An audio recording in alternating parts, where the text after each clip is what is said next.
Tonus Laboratorio del Piede, centro altamente specializzato nella costruzione di plantari su misura, dedica nuove tecnologie di rilevazione dei carichi posturali per dare voce alla filosofia di benessere che lo caratterizza. Ben ritrovati ad un nuovo aggiornamento meteo. Ci attende un sabato ancora piuttosto grigio sulle nostre regioni e non si esclude anche una lieve instabilità, ma vediamo il dettaglio del 13 aprile.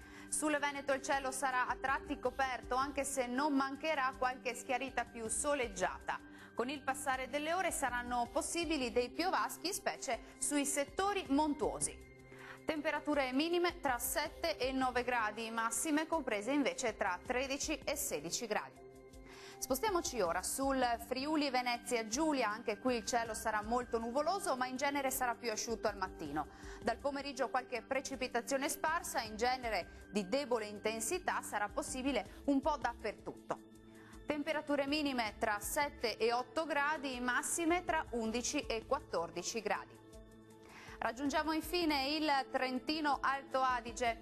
Andrà meglio nella prima parte della giornata, successivamente avremo nubi in aumento anche con isolati rovesci via via più diffusi entro la serata. Temperature minime tra 6 e 10 gradi, massime sui 17 gradi circa. Bene, dal meteo di Antenna 3 per ora è tutto. Arrivederci.